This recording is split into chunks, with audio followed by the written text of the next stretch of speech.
আজকে আহ, আমরা এমন কতগুলো মানুষ অথবা এমন কতগুলো মানুষের পরিবারের সদস্যদেরকে নিয়ে একটি অনুষ্ঠান করছি, যাদের ত্যাগ, আত্মত্যাগের কারণ হচ্ছে আমাদের এই আজকের মুক্ত বাংলাদেশ। বিগত 16-17 বছর যেই পরিবারগুলো বিভিন্নভাবে আত্মত্যাগ করেছেন, বিভিন্ন সদস্য নির্যাতিত হয়েছেন বা সদস্যদেরকে হারিয়েছেন, এখানে উপস্থিত এমনও ব্যক্তি আছেন যারা নিজেরা পর্যন্ত নির্যাতিত হয়েছেন, গুমের শিকার হয়েছেন। এই মানুষগুলোর আত্মত্যাগের কারণেই কিন্তু আজকের এই মুক্ত বাংলাদেশ, যেখানে কোটি কোটি মানুষ কম বেশি মুক্তভাবে শ্বাস নিতে পারছে। আজকে যেই পরিবারগুলো আপনারা আজকে উপস্থিত হয়েছেন, যাদেরকে আপনারা বিভিন্নভাবে হারিয়েছেন, হারানোর মূল কারণটি কি ছিল? কারণটি ছিল এই দেশের মানুষের রাজনৈতিক অধিকারকে প্রতিষ্ঠিত করা। এই দেশের মানুষের রাজনৈতিক অধিকারের পাশাপাশি অর্থনৈতিক অধিকারকেও প্রতিষ্ঠিত করা। সংক্ষেপে বললে মানুষের অধিকারকে প্রতিষ্ঠিত করা, যেটি ছিনিয়ে নেওয়া হয়েছিল।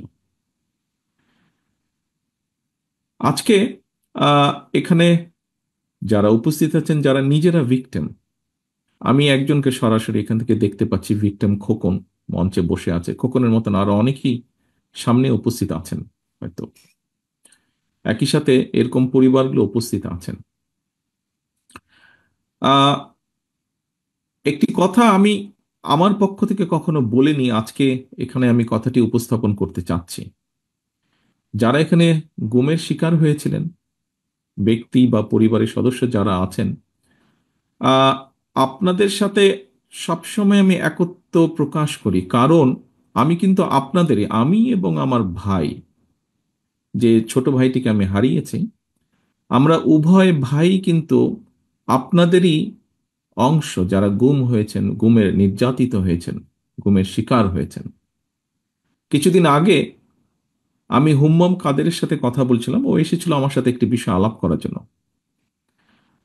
আমরা কয়েকদিন আগে দেখেছি যে আহ, আয়নাঘর নামক যেই জায়গাটি তৈরি করা হয়েছিল, সেই জায়গাটাতে বর্তমান অন্তর্বর্তীকালীন সরকার প্রধান সহ অন্যরা গিয়েছিল, সেখানে হুম্মাম কাদেরও ছিল। সেখান থেকে আসার পরে হুম্মাম আমাকে কিছু বিষয় বলছিল। তখন হুম্মাম আমাকে বলল যে, ভাইয়া, আপনাকে যেই ঘরে রাখা হয়েছিল, আমাকেও সেই একই ঘরে রাখা হয়েছিল। এখানে অনেকেই আমরা আছি যারা আমরা আয়না ঘর থেকে ঘুরে এসেছি। অনেকেই আমরা আছি যারা আমরা আয়না ঘরে অত্যাচারিত হয়েছি। এখানে অনেকেই আছেন যাদের স্বজনেরা আয়না ঘরে গিয়েছেন, আয়না ঘরে অত্যাচারিত হয়েছেন। কেউ হয়তো ফিরে এসেছেন, কেউ হয়তো ফিরে আসেননি। একজন রাজনৈতিক কর্মী হিসাবে, একটি রাজনৈতিক দলের সদস্য হিসাবে, স্বাভাবিকভাবেই আমাদের প্রত্যাশা যে একটি জনগণের যেই প্রত্যাশা, সেইভাবে রাজনৈতিক দল হিসাবে আমাদেরও প্রত্যাশা যে সামনে একটি সুষ্ঠু নিরপেক্ষ নির্বাচন অনুষ্ঠিত হবে। নিরপেক্ষ নির্বাচনের মাধ্যমে বাংলাদেশের জনগণ তাদের সরকারকে বা কারা সরকার গঠন করবে সেই সিদ্ধান্ত তারা দেবেন বাংলাদেশের জনগণ। আমি দৃঢ়ভাবে বিশ্বাস করি একজন রাজনৈতিক কর্মী হিসাবে যে আগামী দিন যারা দেশ পরিচালনার দায়িত্বে পাবেন, এই দেশকে নেতৃত্ব দেওয়ার দায়িত্ব যে রাজনৈতিক দলই পাক না কেন, তাদের বিভিন্ন কর্মসূচির মধ্যে অবশ্যই একটি কর্মসূচি থাকতে হবে, এবং সেটি হলো যে মানুষগুলো এই দেশের মানুষের অধিকার প্রতিষ্ঠার জন্য নির্যাতিত হয়েছে, যে পরিবারগুলো তাদের সদস্যদেরকে হারিয়েছে অথবা নির্যাতিত হয়েছে, যে পরিবারের সদস্যরা, তাদের উপরে যে অন্যায় করা হয়েছে, আগামী দিনের যে নির্বাচিত সরকার থাকবে, জনগণের সরকার থাকবে, তাদেরকে অবশ্যই এই অন্যায়ের যে হয়েছে সেই অন্যায়ের বিচারগুলো করতে হবে। যে কোনো মূল্যে সুষ্ঠুভাবে এই বিচার হতে হবে। কারণ আমরা যদি অন্যায়ের আগামী দিনে আমরা যদি অন্যায়ের বিচারগুলো করতে না পারি, অন্যায়ের সঠিক সুষ্ঠু বিচার যদি না হয়, হয়তোবা দেশে আবারও অন্যায় সংগঠিত হতে পারে। বিচার হওয়ার মাধ্যমে যারা ক্ষতিগ্রস্ত হয়েছেন তাদেরকে ন্যায্য বিচার দেওয়ার মাধ্যমে সমগ্র দেশের কাছে, দেশের মানুষের সামনে এটি প্রতিষ্ঠিত করা খুবই জরুরি যে অন্যায়কারী অন্যায়কারী, এবং যে অন্যায় করবে, ন্যায়ের বিরুদ্ধে যে যাবে, তাদেরকে দেশের আইন অনুযায়ী অবশ্যই শাস্তির সম্মুখীন হতে হবে।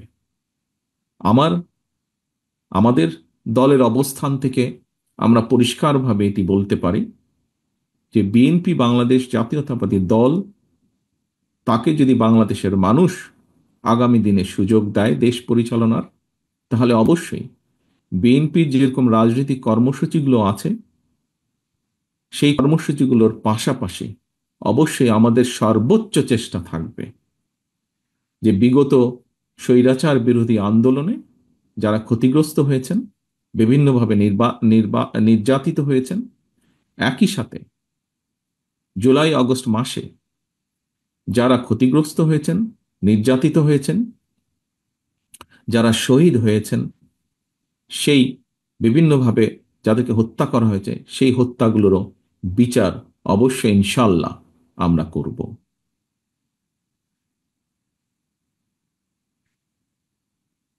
সামনে উপস্থিত শহীদ পরিবারের সদস্যবৃন্দ, উপস্থিত নির্যাতিত ব্যক্তিবর্গ, আপনাদেরকে আমি আজকের এই ইফতার মাহফিলে একটি অনুরোধ বা আহ্বান রাখতে চাই আপনাদের কাছে। আপনারা দয়া করে হতাশ হবেন না, আশা রাখবেন। আমরা এতটুকু যখন এসেছি, ইনশাল্লাহ আমরা সামনের পথটুকু পাড়ি দিতে সক্ষম হব।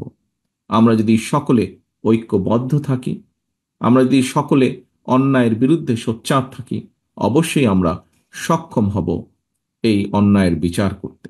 এবং আমি মনে করি, দৃঢ়ভাবে আমি বিশ্বাস করি, বাংলাদেশের গণতন্ত্রের পক্ষের যতগুলো রাজনৈতিক দল আছে, সবগুলো দল, আমি দৃঢ়ভাবে বিশ্বাস করি, এর সাথে দ্বিমত পোষণ করবেন না। সকলে নিশ্চয়ই এই যেই কয়েকটি বেসিক ব্যাপার আছে বাংলাদেশের: গণতন্ত্র, গণতন্ত্র রক্ষা, মানুষের বাক ব্যক্তি স্বাধীনতা, এবং নির্যাতিত ব্যক্তিবর্গের প্রতি ন্যায় বিচার করা, এরকম যে বিষয়গুলো আছে, আমরা সকল গণতন্ত্রের পক্ষের সকল রাজনৈতিক দলগুলো আমরা নিশ্চয়ই এই ব্যাপারে ঐক্যবদ্ধ থাকব। এই ব্যাপারে নিশ্চয়ই আমাদের মধ্যে কোনো দ্বিমত থাকবে না। পরিশেষে আমি আবারও গুম খুনের শিকার নির্যাতিত ব্যক্তিবর্গ এবং যে পরিবারগুলো আছেন, পরিবারের সদস্যরা আছেন, তাদের সকলকে আন্তরিকভাবে শুভেচ্ছা জানাচ্ছি আজকে এখানে উপস্থিত হওয়ার জন্য। যারা নির্যাতিত হয়ে অসুস্থ আছেন, তাদেরকে বিভিন্নভাবে ক্ষতিগ্রস্ত হয়েছেন, তাদেরকে আল্লাহ যেন দ্রুত সুস্থতা দেন, এবং একই সাথে যাদেরকে আমরা হারিয়েছি, তাদেরকে যাতে আল্লাহ বেহেশতে নসিব করেন। আজকের এই ইফতার মাহফিলে আমরা আল্লাহর কাছে সেই দোয়াই চাইব। সামগ্রিকভাবে আল্লাহর কাছে আমরা সেই রহমতই চাইব, যে মানুষগুলোকে আমরা হারিয়েছি, যে মানুষগুলো বাংলাদেশের মানুষের অধিকার প্রতিষ্ঠার জন্য নির্যাতিত হয়েছেন, তারা যে আকাঙ্ক্ষা নিয়ে, যেই প্রত্যাশা নিয়ে দেশের জন্য, দেশের মানুষের জন্য যুদ্ধ করেছেন, আন্দোলন সংগ্রাম করেছেন, তাদের সেই প্রত্যাশা যাতে আমরা যারা আছি সকলে মিলে আমরা যেন তাদের সেই প্রত্যাশাগুলো পূরণ করতে পারি, সেই রহমত যেন আল্লাহ আমাদেরকে দেন। আমি পরিশেষে বিএনপি পরিবারকে আন্তরিকভাবে ধন্যবাদ জানাতে চাই। তারা যেভাবে চেষ্টা করেছেন তাদের সীমাবদ্ধতার মধ্যে থেকে এই পরিবারগুলোর পাশে গিয়ে দাঁড়ানোর জন্য, যে প্রচেষ্টা, যে উদ্যোগ তারা গ্রহণ করেছেন, আমরা বিএনপি পরিবারের প্রত্যেকটি সদস্যকে আমি সে কারণে আন্তরিকভাবে ধন্যবাদ জানাতে চাই। সকলে সুস্থ থাকবেন, সকলে ভালো থাকবেন। আসুন আমরা মনের মধ্যে আমরা দৃঢ়ভাবে ধারণ করি, প্রত্যাশা রাখি, ইনশাল্লাহ যে প্রত্যাশিত বাংলাদেশ আমরা গড়তে চাইছি আগামী দিনে, যেন আমরা সেই প্রত্যাশিত বাংলাদেশকে গড়ে তুলতে সক্ষম হই। সেই শপথ রেখে, সেই প্রত্যাশা রেখে আমার বক্তব্য আমি শেষ করছি। আল্লাহ হাফেজ। বাংলাদেশ জিন্দাবাদ। বাংলাদেশ জাতীয়তাবাদী দল জিন্দাবাদ।